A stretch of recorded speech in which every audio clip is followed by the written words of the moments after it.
साथ संगत जी, प्रेम से कहना धन निरंकार जी। एक नई साखी के साथ स्वागत है आप सभी का आपके ही अपने चैनल पर। हमारी आज की साखी का शीर्षक है मिट्टी के पात्र। चलिए सुनते हैं आज की ये साखी।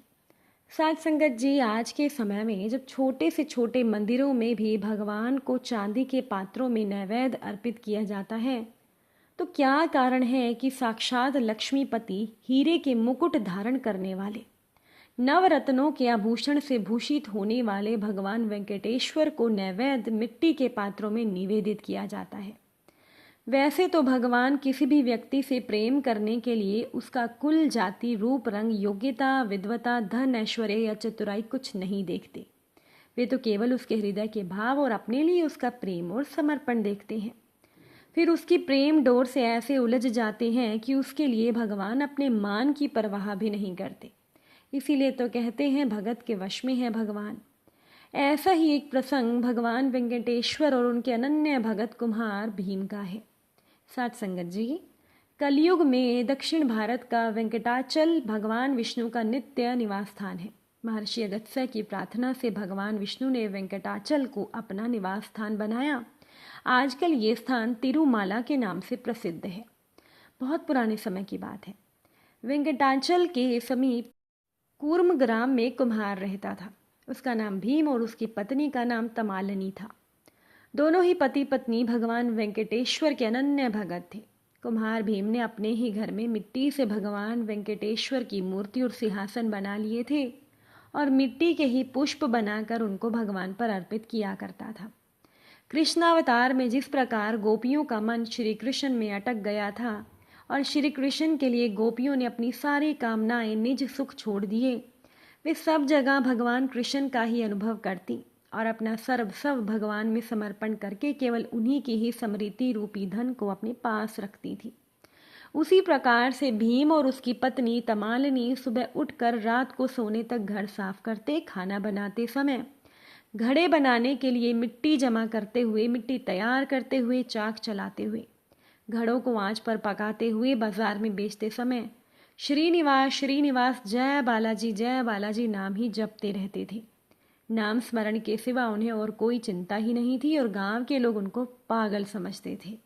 गांव के लोग उनका मजाक बनाते हुए कहते कि ब्रह्मादि देवता भी जिन्हें नहीं देख पाते, उन भगवान वेंकटेश्वर को दिन रात पुकारने से क्या होगा। इतना समय यदि तुम अपनी कुम्हारी में लगाओगे तो तुम दोनों धनवान बन जाओगे। भीम कुम्हार बोलता, हमारे बालाजी कुल, योग्यता और भोग ऐश्वर्य नहीं देखते, वे तो केवल मनुष्य के हृदय का प्रेम और भक्ति देखते हैं। गांव के बाहर से आकर यदि कोई व्यक्ति भीम कुम्हार के बारे में पूछता तो गांव वाले कहते, ऐसा कोई व्यक्ति गांव में नहीं रहता। किंतु यदि कोई पूछे कि जय बालाजी कहाँ रहता है तो लोग तुरंत उसका पता बताते हुए मजाक में कहते, उस कुम्हार का नाम भीमार नहीं है, वो तो जय बालाजी की बीमारी है। साथ संगत जी, एक बार वेंकटाचलम पर भगवान वेंकटेश्वर का एक उत्सव होने वाला था, जिसके लिए धनवान लोग सोने चांदी के पात्रों में सुंदर सुंदर पकवान बनाकर लाए। भीम कुम्हार भी अपनी पत्नी के साथ मिट्टी के घड़ों में भगवान को निवेदित करने के लिए साधारण पकवान बनाकर ले गया। भगवान वेंकटेश्वर के आगे सोने चांदी के बर्तनों में ब्राह्मणों के द्वारा मंत्रों से अभिमंत्रित पकवान सजाए गए। वहीं एक और कोने में भीम कुम्हार द्वारा मिट्टी के घड़ों में लाया गया साधारण भोजन रखा था। ब्राह्मणों ने उस भोजन को भगवान को निवेदित करने से मना कर दिया और मजाक बनाते हुए कहा, भगवान श्रीनिवास को क्या सोने के बर्तनों और सुंदर पकवानों की कमी है जो वो इन मिट्टी के घड़ों में रखा हुआ रूखा सूखा भोजन खाएंगे। भगवान पतित पावन और दीन बंधु होने के कारण दीनहीन और पतित से भी उतना ही प्रेम करते हैं जितना धनी मानी से करते हैं। भगवान उसी जीव से प्रेम करते हैं जो उन पर विश्वास करके ये मान लेता है कि मैं उनका हूँ और वो मेरी है। तो कुम्हार दंपति चुपचाप एक कोने में खड़े होकर भगवान से प्रार्थना कर रहे थे कि हे भगवान, आपके पुजारी गण धनवानों को अपना कर हमें दूर हटा रहे हैं और इतने सारे लोग हमारा परिहास कर रहे हैं। आपका एक नाम भक्ति प्रिय है, हम तो आपके नाम स्मरण के अलावा और कुछ जानते नहीं। हमें आपको नैवेद्य अर्पित करने के लिए ब्राह्मणों और उनके मंत्रों की भी जरूरत नहीं है। अगर तुम सत्य हो और हमारी भक्ति सत्य है तो मिट्टी से पैदा होने वाले अन्न का प्रसाद आरोगने वाले, क्या आप मिट्टी के बर्तनों में नैवेद्य ग्रहण नहीं कर सकते हो? तो इस तरह से प्रार्थना करते हुए कुम्हार दंपति ब्राह्मणों के बीच में से होते हुए भगवान की मूर्ति के पास पहुंच गए और अपने मिट्टी के जो पात्र थे वो उन्होंने भगवान के चरणों में रख दिए। ये देखकर धनी लोग बहुत बुरा भला कहने लगे। अब भगवान वेंकटेश्वर भी धर्म संकट में पड़ गए। एक तरफ अनन्य भगत का भक्ति से परिपूर्ण नैवेद्य और दूसरी तरफ वेद मंत्रों से निवेदित नैवेद्य। तो वेद मंत्रों का भी अतिक्रमण नहीं किया जा सकता। भगवान ने एक बीच का रास्ता निकाल लिया।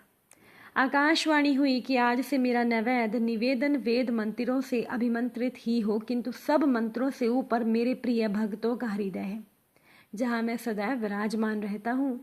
इसीलिए मेरे भगत भीम कुम्हार की याद में मेरे सभी वेद मंत्र अभिमंत्रित नैवेद्य मिट्टी के बर्तनों में ही निवेदित किए जाएं। ये सुनकर सभी लोग बहुत आनंदित हुए। साक्षात लक्ष्मीपति और व्रज हीरे के किरीट धारण करने वाले, नवरत्नों के आभूषण से भूषित होने वाले भगवान वेंकटेश्वर को तब से सभी अमृतमय नैवेद्य भीम की स्मृति में मिट्टी के पात्रों में ही निवेदित किए जाते हैं। साथ संगत जी, जिसे जगत यानी कि समाज, परिवार, आत्मीय जनों और मित्रों का आधार है, उसकी भगवान से कैसी रिश्तेदारी। जिसके खाते में जगत का आधार जमा नहीं रह गया, उसी का ही बोझ प्रभु अपने कंधों पर ढोते हैं। उन दिनों वहां के राजा तोंडमान भगवान वेंकटेश्वर के नित्य सुवर्ण के कमल पुष्पों से पूजा किया करते थे। वे भगवान वेंकटेश्वर के चचिया ससुर थे। एक दिन उन्होंने देखा कि भगवान के ऊपर मिट्टी के बने हुए कमल पुष्प तथा तुलसी दल चढ़े हुए हैं। आश्चर्यचकित होकर राजा ने भगवान से पूछा, भगवान, ये मिट्टी के कमल और तुलसी दल चढ़ाकर कौन आपकी पूजा करता है? भगवान बोले, कुरम ग्राम में कुम्हार मेरा अनन्य भगत है।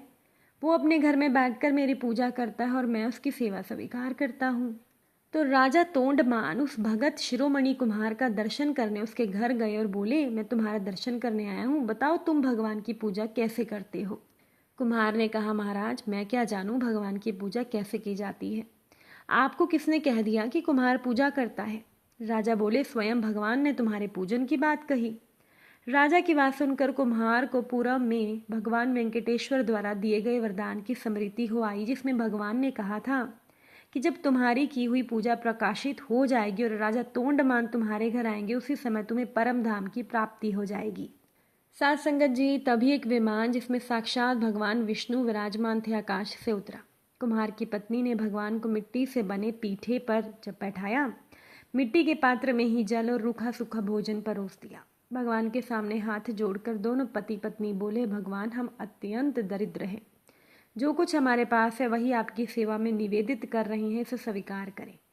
भगवान वेंकटेश्वर ने उस मिट्टी के पात्र में दिए गए जल और भोजन को बड़े आनंद से ग्रहण किया। इसके बाद कुम्हार और उसकी पत्नी ने भगवान को प्रणाम करके प्राण त्याग दिया और दिव्य रूप धारण करके विमान में बैठकर बैकुंठ चले गए। संगत जी, भगवान की प्राप्ति में प्रेम ही सार है और कुछ भी नहीं है। अगर आज की ये साखी आपको अच्छी लगी हो, वीडियो को लाइक शेयर ज़रूर कर दीजिएगा। आप सभी से फिर मुलाकात ज़रूर होगी नई साखी के साथ। साथ संगत जी, प्यार से कहना, धन निरंकार जी।